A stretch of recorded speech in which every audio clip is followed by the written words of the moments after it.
तो मैं भी ये कहानी सुनाना चाहता हूँ।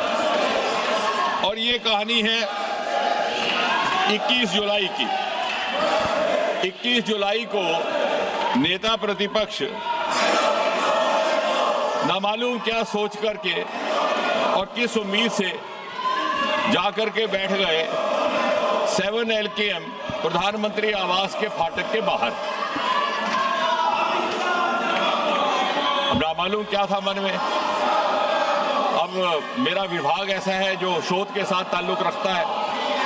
जब इस पर थोड़ा सा मंथन किया तो ये संभावना लगी कि शायद बहुत ज़माने से इनको ये हसरत सता रही थी कि देश इनको प्रधानमंत्री चुने और 7 LKM में बिठाए।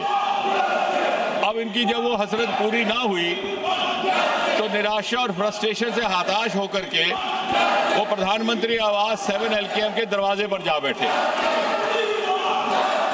और फिर जब इनको बड़ी विनम्रता से समझाने का प्रयास किया गया कि ये आपको शोभा नहीं देता, तो इन्होंने कहा कि मुझे उठा लिया जाए। ना चाहते हुए भी जब पुलिस को इनसे ये निवेदन करना पड़ा कि आप हट जाइए, तो बड़े बेगैरत होकर के वहां से निकले। और जैसा कल हमारे एक माननीय सदस्य कह रहे थे, शुरू में तो ये उस आंदोलन के साथ जुड़ने में गुरेज कर रहे थे। इन्हें लगा कि आम आदमी पार्टी का आंदोलन है, लेकिन जब आंदोलन इन्हें लगा कि उठने लगा तो इन्हें जो माननीय सदस्य कल कह रहे थे, जेन ज़ी की ज़बान में MIA हो गया। MIA मतलब मिसिंग इन एक्शन, जो हमारे जेन ज़ी की भाषा है। और दूसरा, जैसा कल बताया गया कि FOMO, fear of missing from action, और इसलिए ये जाकर के वहां बैठे।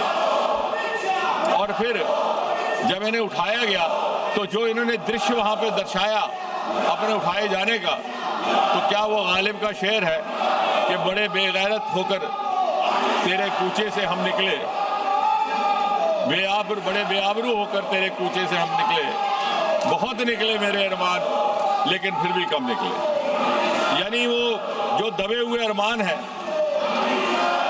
7 LKM में जाकर के बसने के और नेता बनने के, वो ना मालूम किस किस प्रकार पिछले एक सप्ताह में जाहिर हुए।